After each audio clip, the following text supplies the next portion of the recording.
I don't know if you guys knew this, but if you don't, you've been living under a rock. There is an Obi-Wan Kenobi television show coming out there. And it got me thinking, like, what if we told the totally accurate story of Obi-Wan Kenobi?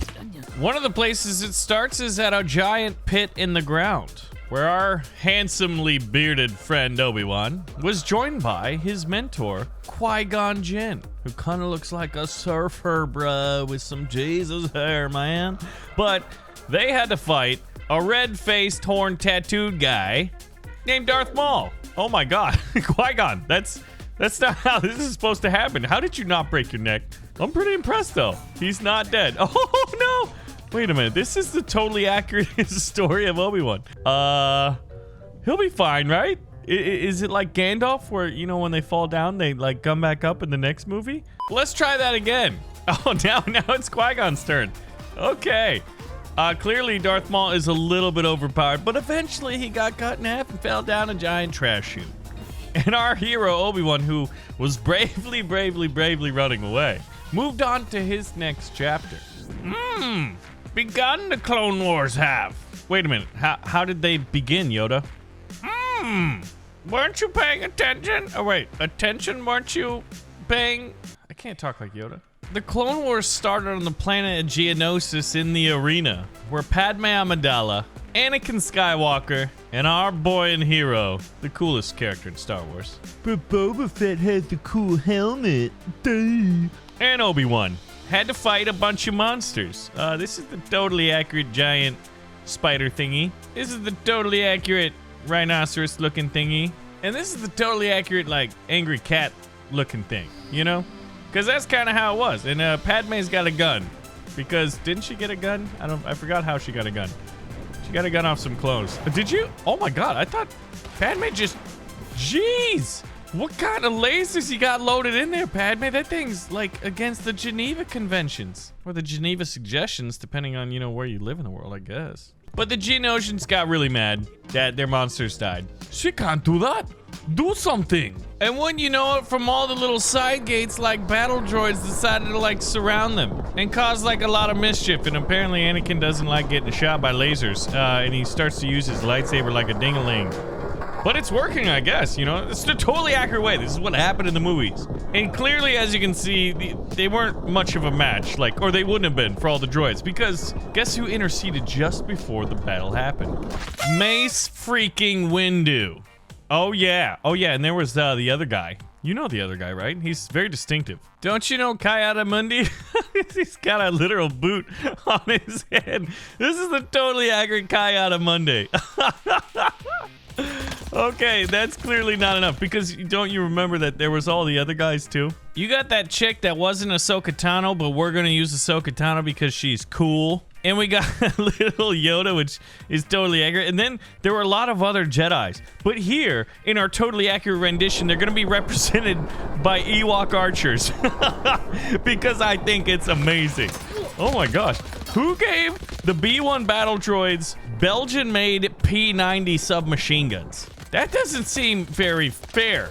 But luckily, the droids, aka the clankers, were never really smart, were they? Roger, roger.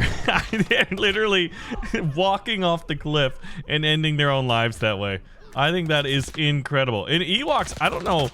Are the Ewoks blocking lasers with their bows? This is not how the Battle of Geonosis went, at least as I remembered it. Like, wasn't Jango Fett there? And wasn't Count Dooku there? Oh, yeah. If I remember correctly, Count Dooku ended up fighting both Anakin and Obi-Wan in some, like, weird cave, like, where Count Dooku was trying to, like, escape from onto his little ship to go back to Coruscant. And Anakin got his arm cut off because, like, you know, he was being hasty. And as Treebeard, who was in that other Star Wars movie called Lord of the Rings, he says don't be hasty. But Anakin was hasty, and as a result, what are you guys doing? Who's got the Jedi power where you're flying up in the air? This is not how I remembered it. Obi-Wan didn't die, and Anakin didn't kill him in that first battle. The totally accurate retelling of this is really kind of strange. You're telling me Chewbacca was there? Chewbacca wasn't there. But maybe if he is here, then Obi-Wan doesn't die, and we can go on to the next chapter. Yay! Red victory! Wait a minute, that's bad. What? Who made Count Dooku so overpowered? You know what? We need to fix this, right? Mr. Boothead himself, Ki-Adi-Mundi, and Ewok archers, because they look like little mini Wookiees, and I think that's awesome. Yeah, man, I don't know, like, whoever modded Count Dooku gave him some really cool powers, and each time, Obi-Wan's like, he gets so bored, he ends up taking a nap, because he didn't die. There we go. Count Dooku had to escape. But going back a chapter, because do you ever like read a book when you're falling asleep and you're like, oh my god, I forgot that chapter, I'm gonna reread it? Yeah, that's what we're doing right here, because the Battle of Geonosis was probably one of the coolest battles and scenes in the entirety of Star Wars, other than obviously Rogue One and the Darth Vader scene. That was the best scene ever.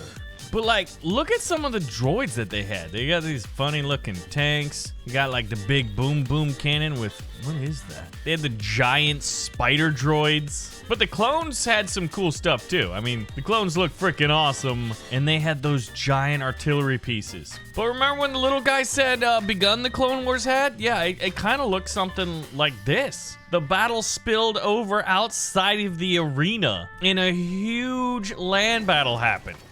And there were tons of Jedis, and Jedis are obviously really, really good at blocking lasers. So I think, oh, Mace, do that thing, boy. Mace is just going in there. I can't tell who is firing the lightning. Is it the giant artillery pieces or what? But this is kind of what, you know, when you looked at the Battle of Geonosis from afar. I just got a zip zap achievement. There you go. Totally accurate Star Wars. Man, playing this game makes me want to stop right now and go watch the Clone Wars series. It was so good. Okay, who's got a special ability where you put a little jet booster on the bottom of this thing? Wait a minute. That looks like a person. What is happening? He's got... Okay, this is some Sith technology right here. So, what if, though? Like, you always ask the question, like, what if there were some powerful Sith Lords on the battlefield that day? And then obviously, like, what if there were a ton of Ewoks? Because Ewoks are freaking cool, except they're kind of dumb, really, you know? Like, Ewoks are cute and cuddly, but, like, them as, like, a threat in Return of the Jedi, like, when I was a kid, I was like, yeah, that's so cool. And then as I grew up, I'm like, they're teddy bears with, like, Walmart versions of bows and arrows. Now, to make this a little unfair for the droids, I'm gonna add the most powerful droid in existence. The totally accurate Gonk droid. Looks like one of those little ice cream machines that's on the Cloud City. But with legs. Yeah, they had super battle droids too. So we're gonna put some of those in on the flank. We're gonna spice this up to the nines. I don't know what that means, but it sounds provocative. I like when you put these things in, they have like these little green rockets under them. And you know what? Where are you, Obi-Wan? Oh my goodness, we didn't put Obi-Wan in the battle because we were waiting to give him his battle armor that he had during the Clone Wars, which made him look freaking awesome. I kind of want to watch the Clone Wars, but I just want to watch a highlight reel of all of the battles. So, okay, let's get an idea of who's firing the giant, like, Tesla coils. Okay. The clone troopers aren't firing blue lasers out of their, what looks like, Kalashnikovs here. They're totally accurate, guys. They're firing, like, lightning bolts straight out and hitting the B2 super battle droids. Oh, you know what we need is droidicas. Those things would be sweet. I remember seeing them in the Phantom Menace and thinking, like, oh my god, those things have force fields. When you're a kid, like a little kid, like you're like, man, Star Wars is so cool. And then when you grow up, you're like, why do they have to take something amazing and wreck it with the sequel trilogy?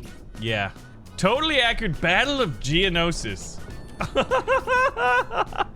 There you go. That's the totally accurate Battle of Geonosis. All right, who's gonna win this one? I mean, obviously the clones, because the clones are awesome and they have Ewoks, and Ewoks are just totally accurately amazing. So it looks like the clones definitely win. I don't know what these tanks are doing. I don't know if I can show this on YouTube. Just kidding. They need to make a totally accurate vehicle simulator. There you go. Next great idea. But how good is Obi-Wan Kenobi at like fighting like a million droids in the middle of a giant arena like this? Not very good. But there's a very sad ending to this story, and that's part of the reason why they're making a TV show, I think, to cover this bit of the story that, like, is never really talked about and definitely never covered in the films. But it wasn't the droids. It was the clones who turned on the Jedis who they fought with for years. Well, they were programmed to. You know why? It was because of this guy. His name was Dingleberry. No, his name was Darth Sidious, who later became Emperor Palpatine when he said, "Execute Order 66. But in the Totally Accurate fashion, I think we need to make an Obi-Wan version that could defeat this army. So in the past, people have said that I look like Obi-Wan Kenobi. Also, part of the reason why I think he's my favorite Star Wars character. And did you know that there are a few people in here who've got my voice? I did a little bit of voice acting. There you are. That's so funny. Hard to beard it. I still remember making that line. Oh. So we've got the katana. We've got 5 special abilities. Shogun dodge, jester dodge, super jump, teacher parry, and master projectile block. There's a lot of dodging going on here. We need something a little bit better. Taekwondo kick is really powerful, and I feel like Jedi's, like, they got a lot of martial prowess to them, right? And our stats are just not nearly good enough. That seems to be more right. Movement speed, I mean, we're Jedis, right? There we go. Damage is looking good. I think he has a pretty good chance. Let's try him out. Hello there, as his description is perfect. His cost is 100. All right, so we'll add new Obi-Wan, and now we gotta set up the arena. All right, so my Obi-Wan is $100. There he is. And we have to surround him by these clone troopers. I mean, look at the amount of money that the Republic that was slowly being corrupted by the Sith. They're not the old Republic, and they're not like the new Republic, right? So, like, they're just the Republic, right? Oh, man. Look at poor Obi-Wan in the middle of this. I don't know if we gave him enough HP now that I think about it. Like, when you see that much electricity, that many clone lasers hitting him, I mean, is he killing anybody? He's got Taekwondo kick. You see a few clones getting absolutely launched into the air. If he gets blasted through that door and off the map, that's gonna end well. A lot of, luckily, the Totally Accurate clones, much like the battle droids, are not very smart. Oh, Obi-Wan, please do not fall off. He's just single-handedly running around and murking them.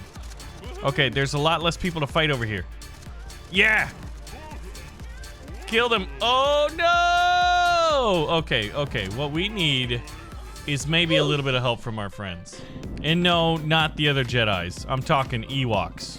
Lots of Ewoks. So I think if anything, now you're like, oh my god, after watching Baron's video on Obi-Wan Kenobi, like in tabs, I need to actually re-up on the wiki or watch some of the old Clone Wars shows or the movies just to get an idea, because that is not how I remembered Obi-Wan Kenobi's story going. But anyway, guys, thank you for watching another episode of Totally Accurate Battle Simulator. Hope you enjoyed the Star Wars tabs kind of theme. I'm pretty hyped for the new Obi-Wan TV show. Who else is? And if you guys do want to see more tabs, we'll pull the trigger on that like button and let me know. And I'll see you in the next one. Thanks for watching.